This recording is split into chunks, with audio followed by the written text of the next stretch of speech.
It's 3,000 years ago, somewhere in the vast grasslands between what we'd now call Eastern Europe and Central Asia. The wind never stops blowing here, carrying the scent of wild grass and the distant smoke of campfires. This is a world where your horse is your lifeline, where the strongest tribes control the best grazing lands, and where survival depends on reading the sky for weather and the horizon for enemies.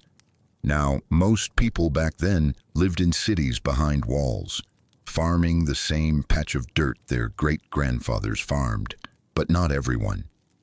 Out here in the steppes, people moved with the seasons, following their herds, living in felt tents that could be packed up and moved in less than an hour.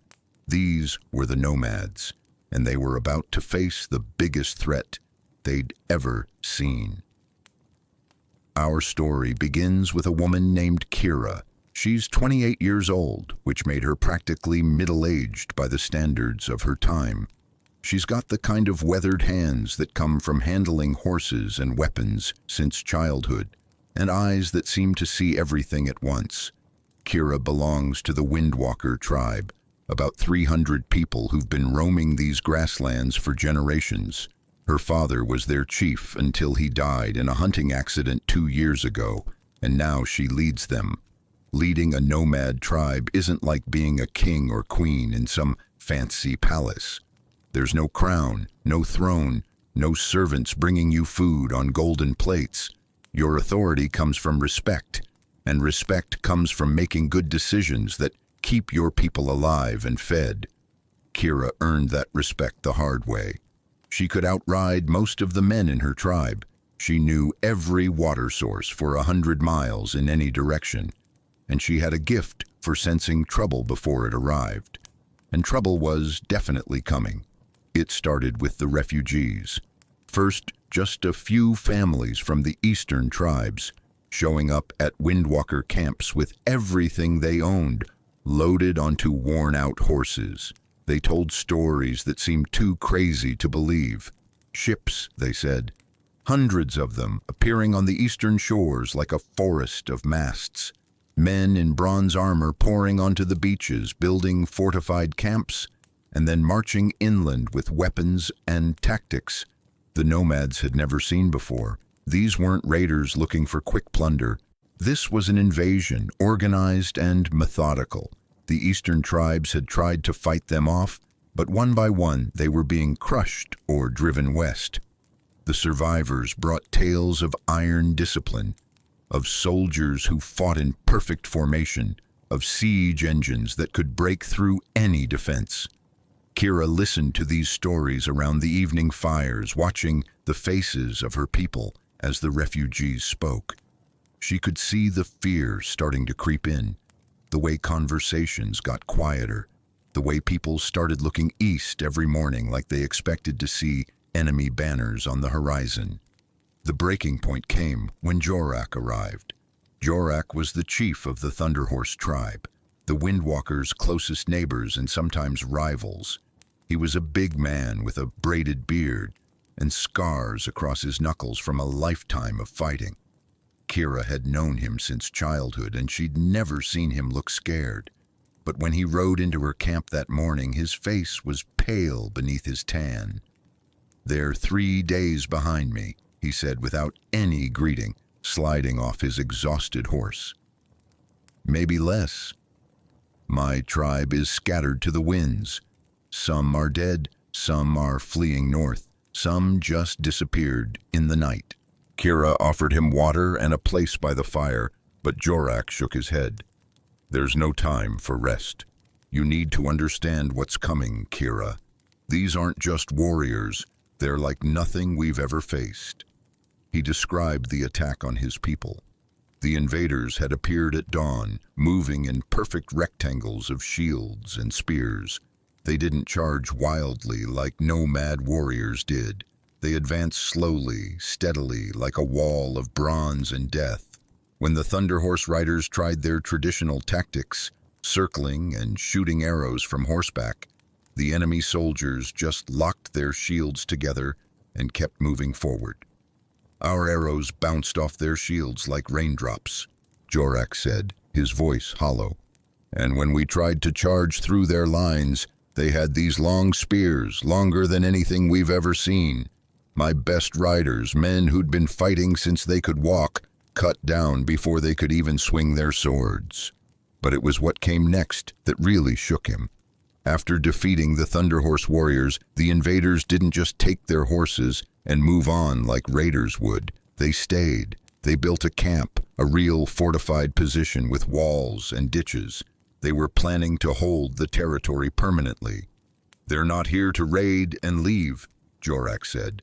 They're here to stay. They're here to take everything. That night, Kira called a council of her tribe's elders. These were the oldest, most experienced members of the Windwalkers, people who'd seen droughts and harsh winters and conflicts with other tribes. They gathered in her tent, a circle of weathered faces lit by the flickering oil lamps. Old Thomas spoke first. He was nearly 70, ancient by Nomad standards, and he'd been her father's closest advisor. "We should move west," he said. "Keep ahead of them. Find new grazing lands beyond their reach." "And what happens when we meet the western tribes?" asked Vera, a woman in her 50s who managed the tribe's herds. "They're not going to welcome us with open arms. We'll be fighting our own people for grass and water." "Better our own people than these invaders," Tomas replied. "At least we understand how other nomads fight." But Kira was shaking her head. "Running won't work forever. You heard Jorak. These people aren't just passing through. They're building camps, claiming territory. If we run west, we'll eventually run out of places to run to." "So what do you suggest?" asked Marcus, her cousin and the leader of the tribe's warriors. "We can't fight them straight up. Jorak's people were twice our size, and they got crushed." This was the moment that would define everything that came after. Kira stood up, pacing the small confines of her tent, her mind racing. She thought about the stories the refugees had told, about Jorak's description of the battle, about the way the invaders fought, and slowly an idea began to form. "We can't fight them the way Jorak did," she said finally. "We can't fight them the way any single tribe would fight them. But what if we weren't a single tribe?" The elders looked at her with confusion. "What do you mean?" Vera asked. "I mean, what if we brought all the tribes together? Not just the Windwalkers, not just the survivors of the Thunderhorse, but everyone. The Sky Reachers from the northern mountains, the River Dancers from the southern valleys, the Iron Hooves from the western plains, all of them." Old Tomas laughed, but it wasn't a happy sound. "Kira, child, the tribes have been fighting each other for generations. The Sky Reachers raided our herds just last summer. The Iron Hooves still claim we stole their best grazing lands 5 years ago. You think they're going to join hands and sing songs around the fire? They will, if the alternative is being wiped out one by one," Kira said firmly. "Look, I know the tribes have their feuds. I know we've all got old grudges and disputes over territory. But those disputes won't matter if we're all dead or enslaved." She sat back down, leaning forward to look each elder in the eye. "The invaders are counting on us fighting separately.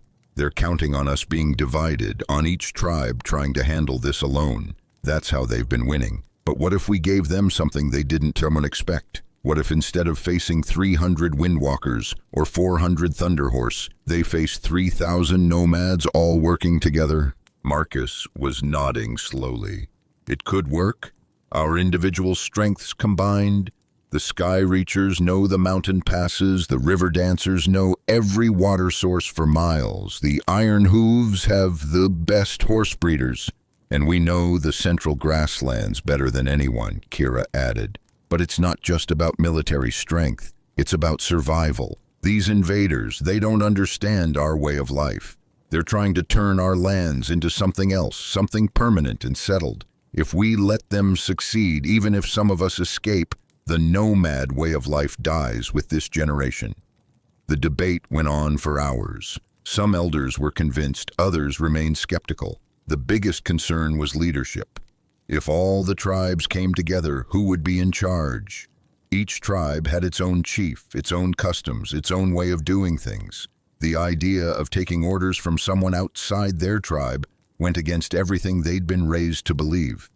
But by dawn, they'd reached a decision. They would try. Kira would reach out to the other tribal leaders, and they would see if the impossible could be made possible. The next few weeks were a whirlwind of activity.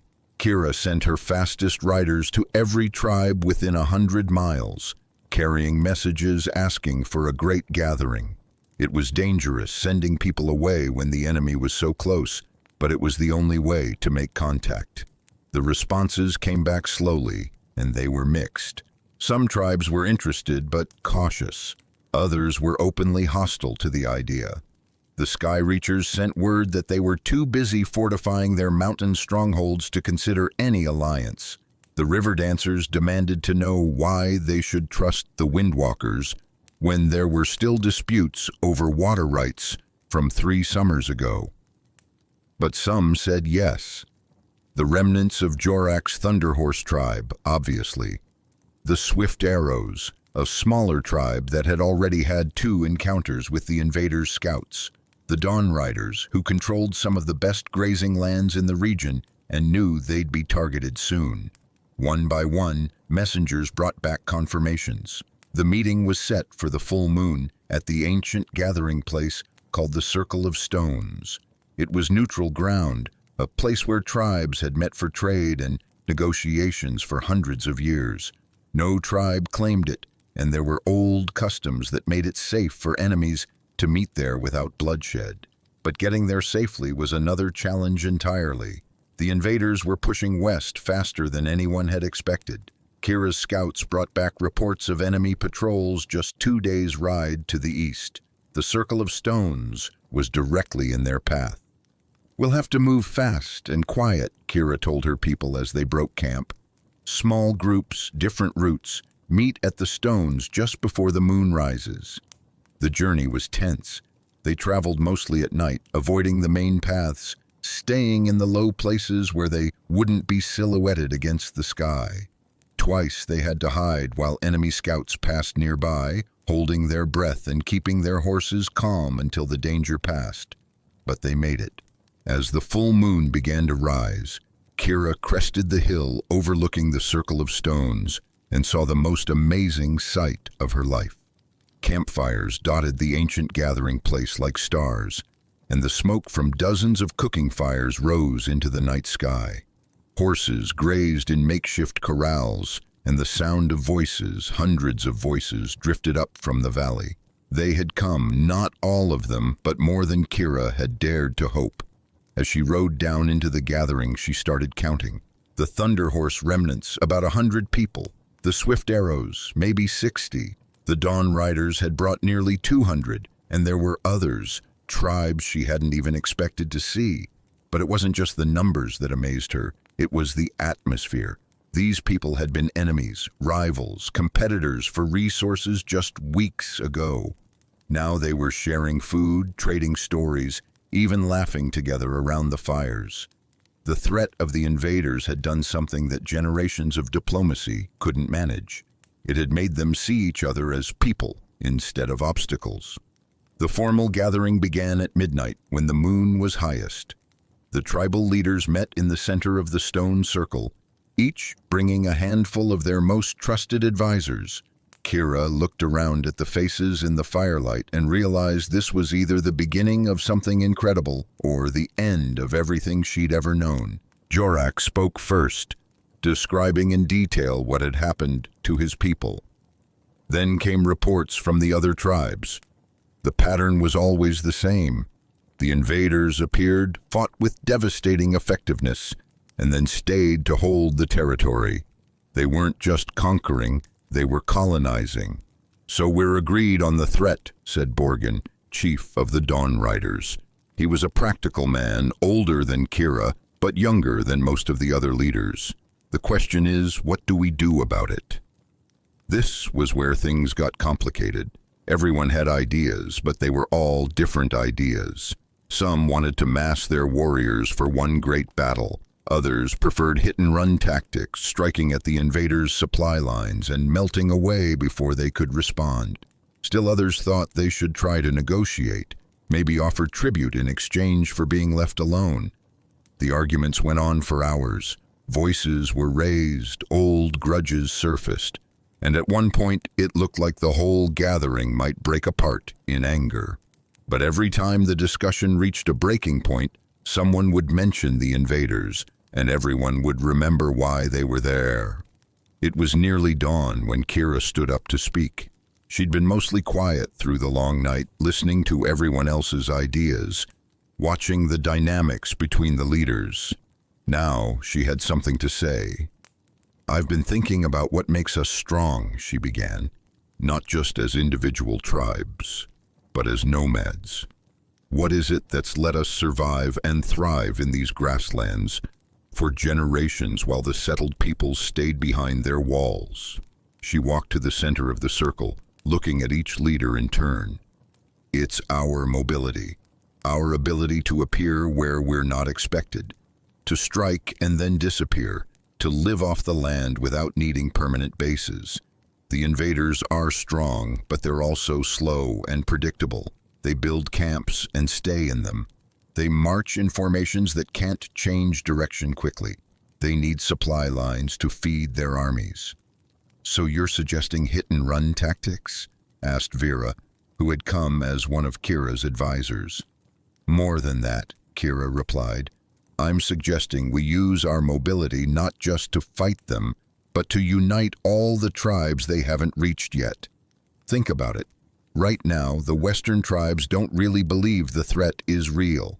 They're going about their business, moving their herds, having their little disputes with each other, while an army that could destroy them all is marching their way."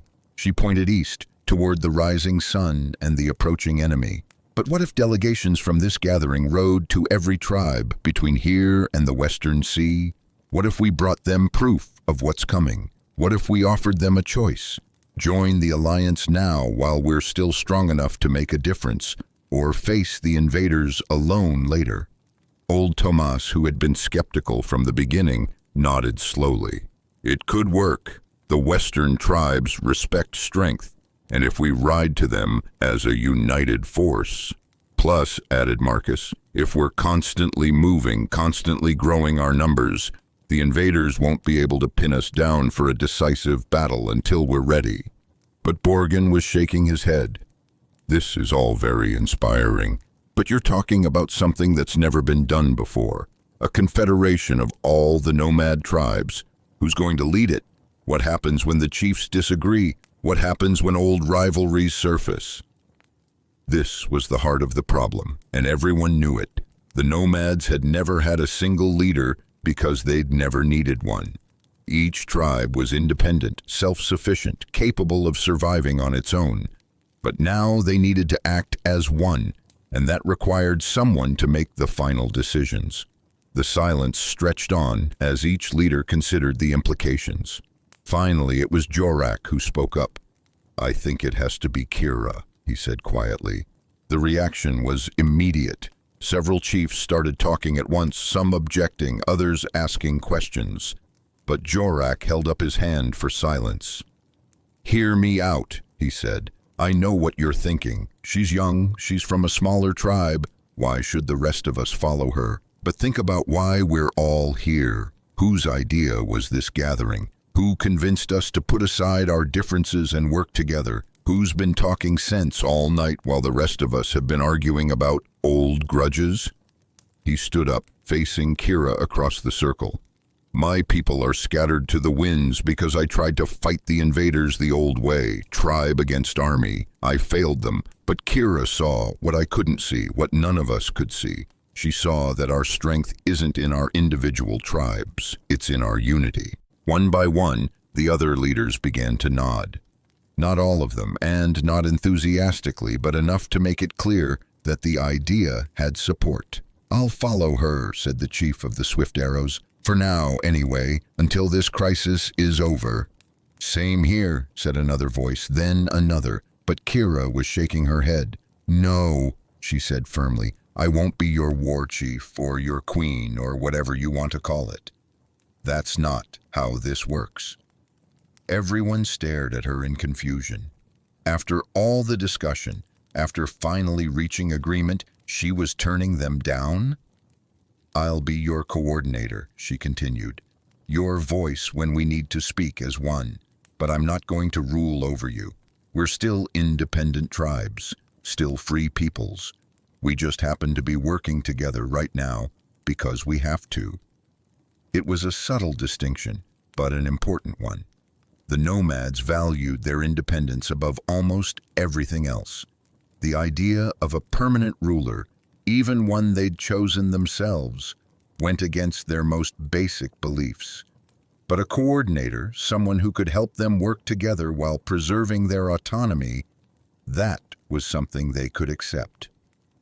"So what's the plan?" asked Borgen.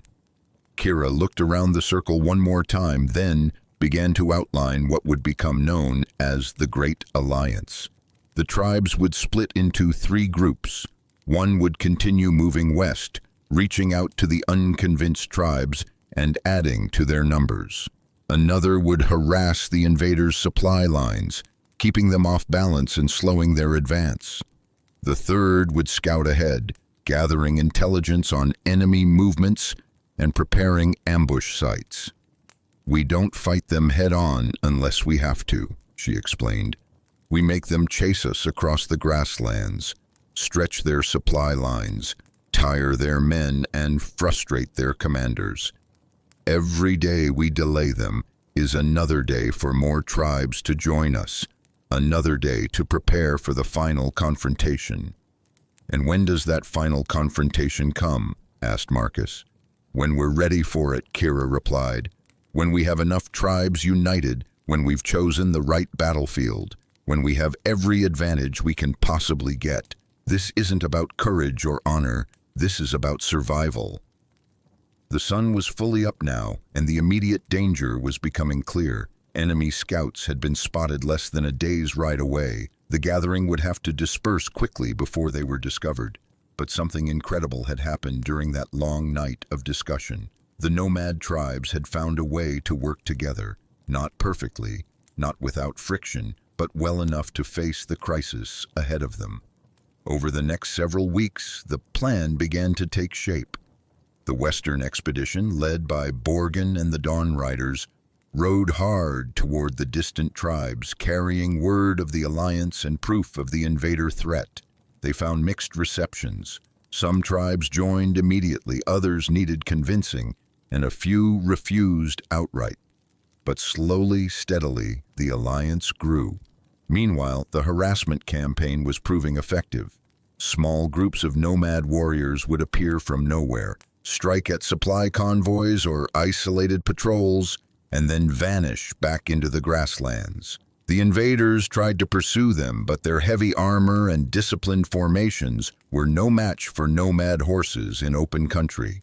Kira led the intelligence-gathering effort personally, often riding deep into enemy territory to observe their movements and tactics. What she learned was both encouraging and terrifying. The invaders were indeed slowed by the constant harassment, and their commanders were clearly frustrated by an enemy they couldn't pin down for a decisive battle. But they were also learning, adapting their tactics, and sending out lighter, faster cavalry units to counter the nomad raids. The real test came 3 months after the gathering at the Circle of Stones. The alliance had grown to include nearly 24 tribes, representing over 5,000 warriors and their families. But the invaders had also been reinforced, and intelligence suggested they were planning a major offensive to crush the nomad resistance once and for all. The confrontation would come at a place called the Valley of Winds, a broad grassland surrounded by low hills. It was perfect cavalry country, giving the nomads every advantage their mobility could provide. But it was also where the invaders had chosen to make their stand, building a fortified camp at the valley's eastern end and daring the nomads to attack. Kira knew it was a trap. The invaders wanted a pitched battle where their superior discipline and equipment would give them the advantage. But she also knew that the alliance couldn't keep running forever. The Western tribes were growing impatient. The constant movement was wearing down the horses, and winter was approaching. If they didn't act soon, the alliance would begin to fracture. The War Council met on a hill overlooking the Valley of Winds. All the tribal leaders were there, along with their war chiefs and shamans. The debate was intense. Some wanted to attack immediately before the invaders could complete their fortifications. Others preferred to wait them out, forcing them to leave their camp to find food and water. But Kira had a different idea. "What if we give them exactly what they want?" she asked. The suggestion was met with shocked silence. "You want to fight them on their terms?" Jorak asked. "In a straight battle, formation against formation?" "Not exactly," Kira replied. "I want them to think that's what we're doing. But remember what makes us strong. We're not bound by their rules. We don't have to fight the way they expect us to fight." She laid out her plan. It was audacious, dangerous, and unlike anything the Nomads had ever attempted. But it played to their strengths while exploiting the invaders' weaknesses. The attack began at dawn. From the hills surrounding the valley, it looked like a traditional nomad assault. Thousands of horse warriors swept down from the western end of the valley, their war cries echoing off the hillsides, their weapons glinting in the morning sun. It was a magnificent sight, the kind of charge that had struck fear into the hearts of settled peoples for generations. The invaders were ready for them. Their formation was perfect, shields locked together, spears bristling outward like the quills of a massive hedgehog. Behind the front line, archers waited with arrows nocked, ready to fill the air with deadly projectiles. The Nomad charge struck the shield wall like a wave hitting a rocky shore. For a moment it seemed like the invaders' tactics would work again. The Nomad warriors couldn't break through the wall of shields and spears, and they began to wheel away, apparently retreating in the face of superior discipline. But this was where Kira's plan revealed itself. As the main force of Nomad warriors pulled back, smaller groups that had been hidden in the hills began to move. These weren't the wild, undisciplined fighters the invaders expected. These were carefully coordinated units, each with a specific objective. One group struck at the invaders' horse lines, stampeding their mounts and cutting off any possibility of pursuit. Another attacked the supply camp, setting fire to food stores and equipment. A third group, led by Kira herself, swept around the invaders' flank to attack their commanders. The battle that followed was unlike anything seen before in the grasslands. It wasn't the wild melee that Nomad fights usually became, nor was it the disciplined clash of formation armies. It was something new, a fluid, dynamic engagement where the Nomads used their mobility and knowledge of the terrain to strike where the enemy was weakest, while avoiding direct confrontation with their strength. The key moment came when Kira's group reached the invader command post. Instead of trying to fight their way through the guards, they used nomad tactics, circling the position and firing arrows from horseback. The invader commanders, used to directing battles from behind their lines, found themselves under direct attack. When their general fell with a nomad arrow through his throat, the invader formation began to waver. Orders stopped coming, discipline started to break down, and individual soldiers began to look around nervously instead of focusing on the enemy in front of them. That's when the main force of Nomad warriors struck again. This time, they weren't charging into a solid wall of shields. They were hitting a confused, demoralized enemy whose formation was starting to crumble. The psychological effect was devastating. These invaders had conquered tribe after tribe through superior organization and discipline. Now they were facing an enemy that was just as organized, just as disciplined, but far more flexible and mobile. The battle turned into a rout. The invaders broke and ran, abandoning their camp and their equipment, fleeing east toward the safety of their ships. But the Nomads weren't finished with them. For 3 days they pursued the fleeing army, striking again and again, until the invaders were too weak and scattered to pose any further threat. The victory at the Valley of Winds changed everything. Word spread across the grasslands that the nomads had not just defeated the invaders, but had done so decisively, using tactics that turned the invaders' own strengths against them. Tribes that had been hesitant to join the alliance now came forward eagerly. The alliance that had started with a handful of desperate refugees now encompassed nearly every nomad tribe, from the eastern shores to the western mountains. But victory brought its own challenges.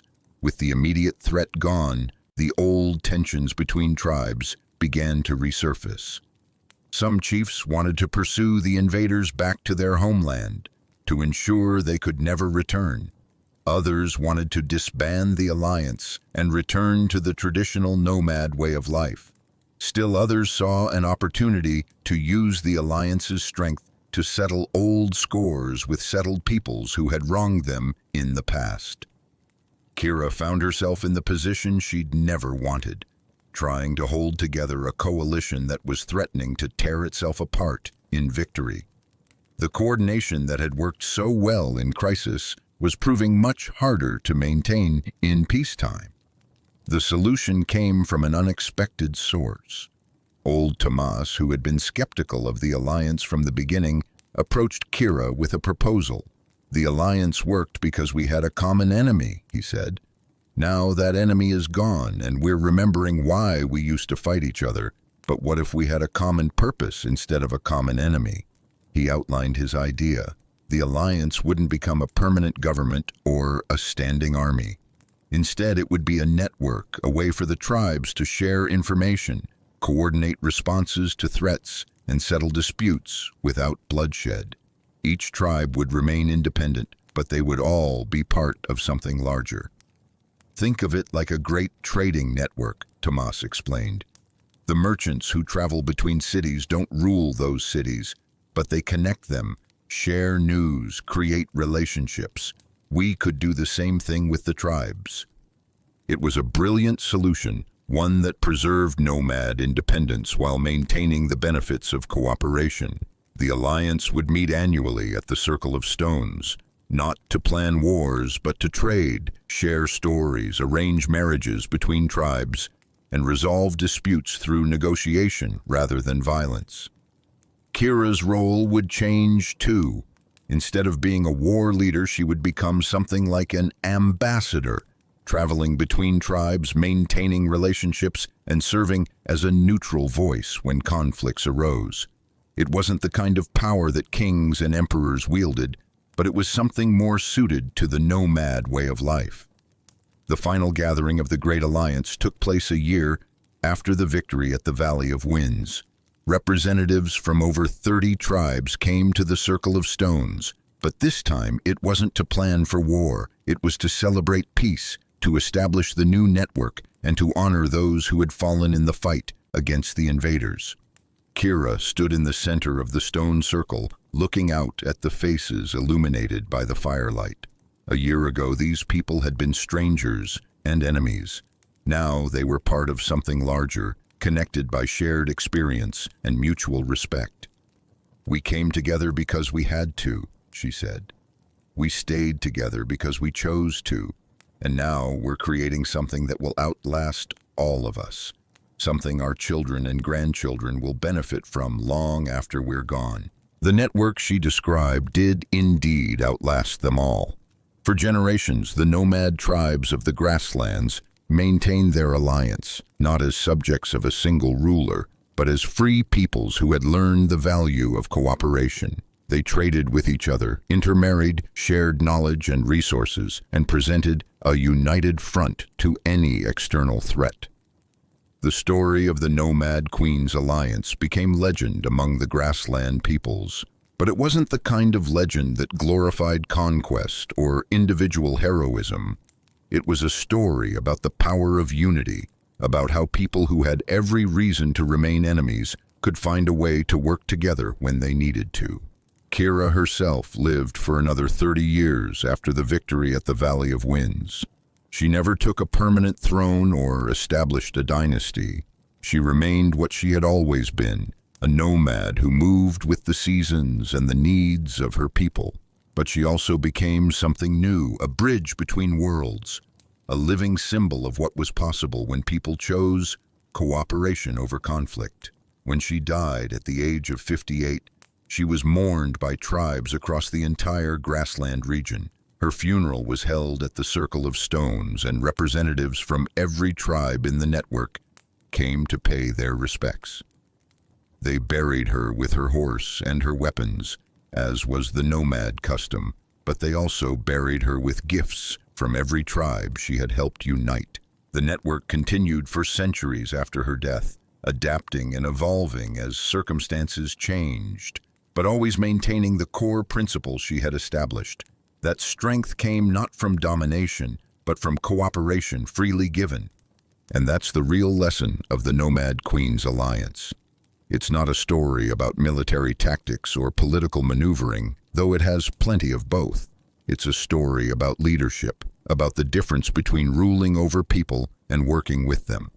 Kira succeeded not because she was the strongest or the smartest or the most ruthless, but because she understood that true leadership means helping people achieve together what they could never accomplish alone. In our modern world, we often think of ancient times as being simpler, more brutal, less sophisticated than our own. But the story of Kira and her alliance shows us that human nature hasn't changed much over the millennia. People have always faced the choice between cooperation and conflict, between unity and division, between fear and hope. The nomads of the grasslands chose hope, and in doing so, they created something that lasted far longer than any of the empires that tried to conquer them. They proved that you don't need walls and armies and rigid hierarchies to build something great. Sometimes all you need is the courage to reach out to your enemies and ask them to become your allies. That's the legacy of the Nomad Queen who never wore a crown, who ruled without a throne, and who conquered not through force, but through the simple revolutionary idea that people are stronger together than apart.